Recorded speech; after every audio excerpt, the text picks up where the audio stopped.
નવા વર્ષની શરૂઆત તમામ લોકો પોતાના પરિવાર અને મિત્રો સાથે કરતા હોય છે. 31ની તૈયારી લોકો અત્યારથી જ કરવા લાગે છે. 31ની પાર્ટીમાં ઉજવણી કરવા માટેની પાસેથી લોકોને લઈને કપડાંથી લઈને બધી જ તૈયારી અત્યારે કરી દેતા હોય છે. હરે કૃષ્ણ ભાડજ મંદિર જે લોકોમાં ખૂબ જ અત્યારે એક પ્રખ્યાત ધર્મસ્થાન છે. ભાડજ મંદિર 2015 એપ્રિલના સ્થાપના કરવામાં આવી હતી.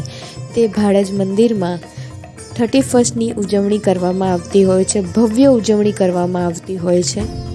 ભગવાનની આરતી કરીને નવા વર્ષની શરૂઆત કરવામાં આવે છે. એકચ્યુઅલી આ રાધા માધવ મંદિર છે એ એસી ભક્તિ વેદાંતા સ્વામી પ્રભુપાદ, જેમને વિશ્વવ્યાપી હરે કૃષ્ણ સંસ્થાનું સ્થાપન કર્યું છે, એમના ઉદ્દેશના ભાગરૂપે એમના ઉદ્દેશને આગળ લઈ જવા માટે આ મંદિરની સ્થાપના થઈ છે, જે કૃષ્ણ ભાવના અમૃતના પ્રચાર પ્રસાર માટે. એટલે ભક્તિનો જે સૌથી સર્વોચ્ચ જ્ઞાન છે એના પ્રચાર પ્રસાર માટે હરે કૃષ્ણ મંદિરને સ્થાપન કરવામાં આવેલું. અને 2015માં એ સમયમાં જે મુખ્યમંત્રી હતા શ્રીમતી આનંદીબેન પટેલ, એમના હસ્તે મંદિરનું ઉદ્ઘાટન થયું હતું. અને ત્યારબાદ મંદિરમાં બધા મોટા ઉત્સવો ઉજવવામાં આવે છે.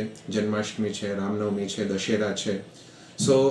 મંદિરનો મુખ્ય ઉદ્દેશ્ય એ છે કે દૈનિક જીવનમાં રહીને સામાન્ય લોકોને કઈ રીતે ભક્તિ ઘરે પણ અભ્યાસ કરી શકે અને એ મંદિરમાં આવીને એને શીખીને એ લોકો ઘરે પરત વળીને એનો અભ્યાસ કરી શકે. એ મંદિરનો મુખ્ય ઉદ્દેશ્ય છે.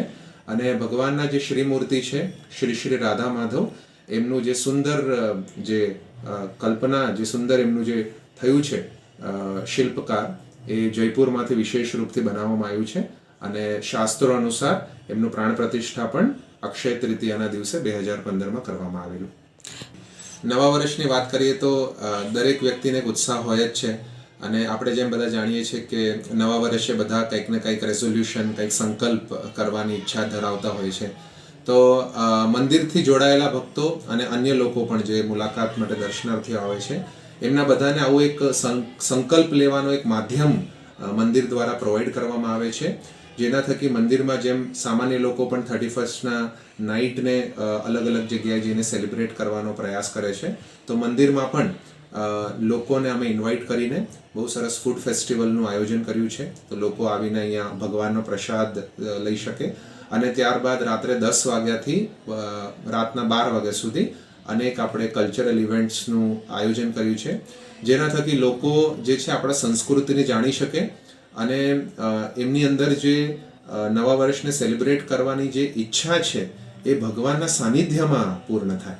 અને 12 વાગે જે આપણા ઇંગ્લિશ કેલેન્ડર પ્રમાણે નવું વર્ષ છે, એ નવા વર્ષે ભગવાનના આરતીથી એ નવું વર્ષ એમનો આરંભ કરે. તો ભગવાનની કૃપા, ભગવાનનો આશીર્વાદ એમના પરિવાર પર બની રહે.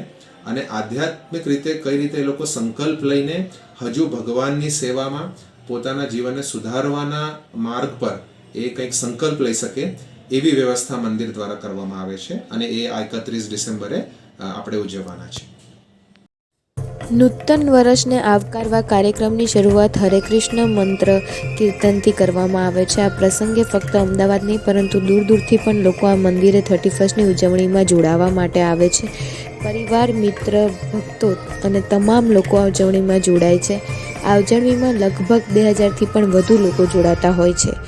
ઉજવણીમાં રાધા કૃષ્ણનો ભવ્ય પ્રસાદ પણ આપવામાં આવતો હોય છે. નવા વર્ષ થઈ ગયા બાદ રાત્રિના 12 વાગે પ્રસાદ આપવામાં આવે છે. સાથે જુદી જુદી વાનગીઓથી લઈને જુદા જુદા કાર્યક્રમ પણ યોજવામાં આવે છે. અને ભવ્ય રીતે, આધ્યાત્મિક રીતે અને ધર્મને લોકો સમજે તેના માટે આ ઉજવણી કરવામાં આવે છે. અને નવા વર્ષને ધાર્મિક રીતે આવકારવામાં આવે છે.